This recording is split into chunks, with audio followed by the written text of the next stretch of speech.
বিয়ের 6 মাস পরেই আমার স্বামী আমাকে ডিভোর্স দিয়ে বড় আপাকে বিয়ে করে। লাল বেনারসিতে আপার হাস্যজ্জ্বল মুখখানা দেখে আমি অবাক হতে ভুলে গেলাম।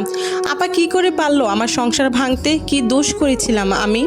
হঠাৎই বলা নেই কওয়া নেই আমার স্বামী আমাকে ডিভোর্স দিয়ে দেয়। তার এমন করার কারণ আমি তখন খুঁজে পাইনি, কিন্তু এখন বুঝতে পারছি নিজ হাতে বড় আপা আমার সংসারটা ভেঙে ফেললো।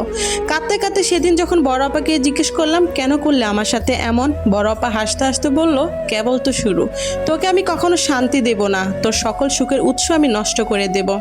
আমি বেঁচে থাকতে তুই কখনো সুখের মুখ দেখবি না। কথাগুলো বলেই বড় আপা চলে গেল আর আমি চিৎকার করে কাঁদতে লাগলাম। ছোট থেকে বড় আপা কোনো এক অজানা কারণে আমাকে পছন্দ করতো না। আমার খেলনা ভেঙে ফেলতো, বই খাতা ফেলে দিত, কখনো কখনো মা বাসায় না থাকলে প্রচুর মারতো আর ভয় দেখাতো মা বাসায় এলে সবকিছু যাতে না বলি, বললে আরও মারবে। আমি ভয়ে কিছু বলতাম না। এভাবেই দিন চলছিল। বয়স হওয়ার পর বড় আপা বিয়ে করতে চাইতো না, বলতো আমাকে আগে বিয়ে দেওয়ার জন্য। বড় আপার জেদের কাছে হার মেনে বাবা মাও আগে আমার বিয়ে ঠিক করেন। ইউনিভার্সিটিতে পড়ার সময় আমার সাইফুলের সাথে প্রেম হয়। সাইফুল আমার থেকে 5 বছরের বড় ছিল। ওর পড়াশোনা শেষ, চাকরি করছে। আমার পড়ালেখা শেষে আমরা বিয়ে করার সিদ্ধান্ত নিয়েছিলাম। বাবা মাও আমার পছন্দের মূল্য দিয়ে সাইফুলের সাথে আমার বিয়ে দেন। আমাদের